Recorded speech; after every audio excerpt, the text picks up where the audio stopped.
ஆம் என்றேன். அவருடன் நீங்கள் நடத்திய போரின் முடிவுகள் எவ்வாறிருந்தன என்றார். எங்களுக்கும் அவருக்குமிடையே வெற்றியும் தோல்வியும் மாறி மாறி வந்திருக்கின்றன. சில சமயம் அவர் எங்களை வென்றிருக்கிறார், சில சமயம் நாங்கள் அவரை வென்றிருக்கிறோம் என்றேன். அவர் உங்களுக்கு என்னதான் போதிக்கிறார் என்று கேட்டார்.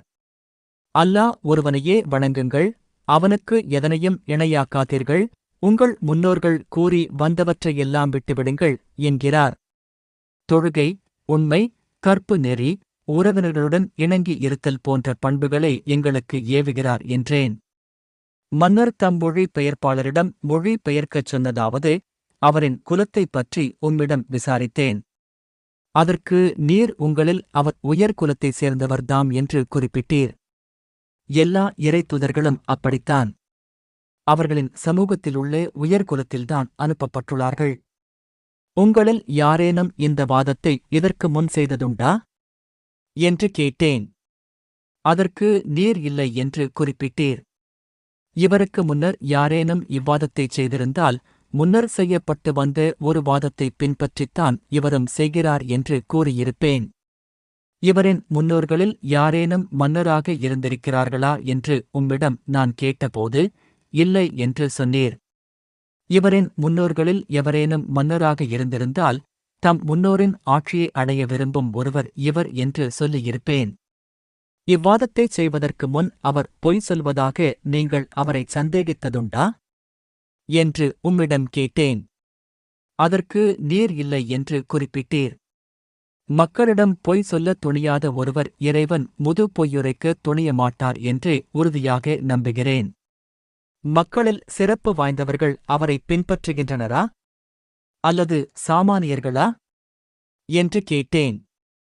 சாமானிய மக்கள்தாம் அவரை பின்பற்றுகின்றனர் என்று குறிப்பிட்டீர். அப்படிப்பட்டவர்கள் தாம் இறைத்தூதர்களை துவக்கத்தில் பின்பற்றுவோராய் இருந்திருக்கிறார்கள். அவரை பின்பற்றுகிறவர்கள் அதிகரிக்கின்றனரா அல்லது குறைகின்றனரா என்றும் உம்மிடம் கேட்டேன். அவர்கள் அதிகரித்துச் செல்கின்றனர் என்று குறிப்பிட்டீர். இறை நம்பிக்கை நினைவு பெறும் வரை அப்படித்தான் வளர்ந்து கொண்டே இருக்கும். அவரின் மார்க்கத்தில் நுழைந்த பின்னர் யாரேனும் அம்மார்க்கத்தின் மீது அதிருப்தியடைந்து மதம் மாறியிருக்கின்றனரா என்று உம்மிடம் கேட்டேன். நீர் இல்லை என்று குறிப்பிட்டீர். அப்படித்தான் இதயத்தில் நுழைந்த இறை நம்பிக்கையின் எழில் உறுதியானது. அவர் எப்போதேனும் வாக்கு மீறியதுண்டா என உம்மிடம் நான் கேட்டபோது, இல்லை என்றீர். இறைவனின் திருத்தூதர்கள் அப்படித்தான் வாக்கு மீறமாட்டார்கள். அவர் உங்களுக்கு எதைக் கட்டளையிடுகிறார் என்று உம்மிடம் கேட்டேன். அல்லாஹ்வையே வணங்க வேண்டும் என்றும் அவனுக்கு எதனையும் இணையாக்கக் கூடாததென்றும் உங்களுக்கு அவர் ஏவுவதாகவும் சிலை வணக்கங்களிலிருந்து அவர் உங்களைத் தடுப்பதாகவும் தொழுகை, உண்மை, கற்புநெறி ஆகியவற்றை உங்களுக்கு அவர் ஏவுவதாகவும் நீர் கூறினீர். நீர் சொல்லியது அனைத்தும் உண்மையானால் ஒரு காலத்தில் என்னுடைய 2 பாதங்களுக்குமுள்ள இந்த இடத்தையும் அவர் ஆளுவார். இப்படிப்பட்ட ஓர் இறைத்தூதர் வெகு விரைவில் தோன்றுவார் என்று முன்பே அறிந்திருந்தேன். ஆனால் அவர் அரபிகளாகிய உங்களிலிருந்து தாம் தோன்றுவார் என்று நான் கருதியிருக்கவில்லை. அவரைச் சென்றடையும் வழியை நான் அறிந்திருந்தால் மிகுந்த சிரமப்பட்டாவது அவரைச் சந்தித்திருப்பேன். இப்போது நான் அவரருகே இருந்தால் அவரின் பாதங்களைக் கழுவி விடுவேன். புஸ்ராவில் ஆளுநர் மூலம் ஹெர்குலிஸ் மன்னரிடம் கொடுப்பதற்காக திஹ்யாவசம் நபி சல் அவர்கள் கொடுத்தனுப்பிய கடிதத்தை தம்மிடம் கொடுக்குமாறு மன்னர் ஆணையிட்டார். ஆளுநர் அதனை மன்னரிடம் ஒப்படைத்தார். மன்னர் அதனைப் படித்துப் பார்த்தார்.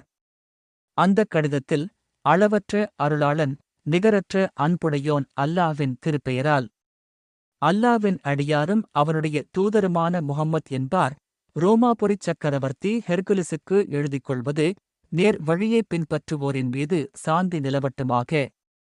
நிற்க இஸ்லாத்தைத் தழுவுமாறு உமக்கு அழைப்பு விடுக்கிறேன். நீர் இஸ்லாத்தை ஏற்பீராக. நீர் ஈடேற்றம் பெற்றிடுவீர். அல்லாஹ் உமக்கு 2 மடங்கு சன்மானம் வழங்குவான். இவ்வழைப்பை நீர் புறக்கணித்தால் உம்முடைய குடிமக்களின் பாவமும் உம்மைச் சாரும். வேதத்தை உடையவர்களே, நாம் அல்லாஹ்வைத் தவிர வேறு எவரையும் வணங்கக்கூடாது, அவனுக்கு எதனையும் இணையாக்கக்கூடாது, அல்லாவை விட்டுவிட்டு நம்மில் சிலரை நம்முடைய இரட்சகனாக ஆக்கிக் கொள்ளக்கூடாது என்ற எங்களுக்கு உங்களுக்கும் பொதுவான ஒரு கொள்கையை நோக்கி வந்துவிடுங்கள். இக்கொள்கையை நீங்கள் ஏற்க மறுத்து புறக்கணித்தால் நாங்கள் நிச்சயமாக அந்த ஒரே இறைவனுக்கு கீழ்ப்படிந்த முஸ்லிம்கள் என்பதற்கு நீங்களே சாட்சிகளாக ஆகிவிடுங்கள் என்று கூறப்பட்டிருந்தது. மன்னர் தாம் சொல்ல வேண்டியதை எல்லாம் சொல்லி நபி அவர்களின் கடிதத்தை படித்து முடித்ததும் அங்கே ஒரே கூச்சலும் குழப்பமும் மிகுந்த குரல்கள் உயர்ந்து கொண்டே போயின. நாங்கள் அங்கிருந்து வெளியேற்றப்பட்டோம். அப்போது என்னுடன் வந்தவர்களிடம், ரோமர்களின் மன்னன் அவரைக் கண்டு அஞ்சும் அளவுக்கு முகம்மதின் காரியம் இப்போது மேலோங்கிவிட்டது என்று கூறினேன். அப்போதிருந்தே அவர்கள் தாம் வெற்றியடைவார்கள் என்ற நம்பிக்கையில் திளைத்தவனாகவே இருந்து வந்தேன். முடிவில் அல்லாஹ் எனக்குள்ளேயும் இஸ்லாத்தை நுழைத்துவிட்டான். எங்கள் மன்னர் அழைத்த காரணம் பற்றி சிரியாவில் உள்ள கிறித்தவர்களின் தலைமைக் குருவும் ரோமாபுரியின் மாமன்னர் ஹெர்குசிலி